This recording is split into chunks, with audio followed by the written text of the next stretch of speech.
എന്നിട്ട് ആണോ? Hello guys, ഞങ്ങൾ പോവുകയാണെന്നാണ് നിങ്ങൾ പറയുന്നത്. മുടിയൊക്കെ കെട്ടി കാണിച്ചെടുക്ക്. കെട്ടിയിട്ടൊന്നുമില്ല. തൊടണ്ട ഒക്കെ സെറ്റാ. മതി, സെറ്റാണ്. സുന്ദരി ആയില്ലേ ചോയ്ക്കി? സുന്ദരി അമ്പടാ.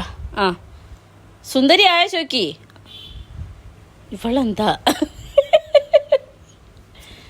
ഐഷാഡോ നോക്കട്ടെടി തുമ്പ. ഐഷാഡോ എന്നാ വേണ്ട, ഞാൻ കാണിക്കുന്നില്ല. ഞാൻ വീഡിയോ സ്റ്റോപ്പ് ചെയ്യണേ. കണ്ണ് സൂപ്പർ, കണ്ണൊക്കെ എഴുതിയുണ്ടല്ലോ. നോക്കട്ടെ, ഇവിടെ നിൽക്ക്, അനങ്ങാതെ നിൽക്ക്. അതിന് കാണിച്ചെടുക്ക്. ആണോ? സുന്ദരി ആയ ചോയ്ക്കി, എന്നിട്ട് വേണം വെക്കാൻ അമ്മയ്ക്കിത്. നിർത്തണം. സുന്ദരി ആയ ചോയ്ക്കി. ഇങ്ങനെ ചോദിച്ചാൽ ഒരു ആയിന്നേ പറയും പേടിച്ചിട്ട്. ഒന്ന് ചിരിച്ചു കൊടുക്ക്, അപ്പോഴാണ് ഒരു സുന്ദരി ആയെന്ന് പറയാം. സൂപ്പർ.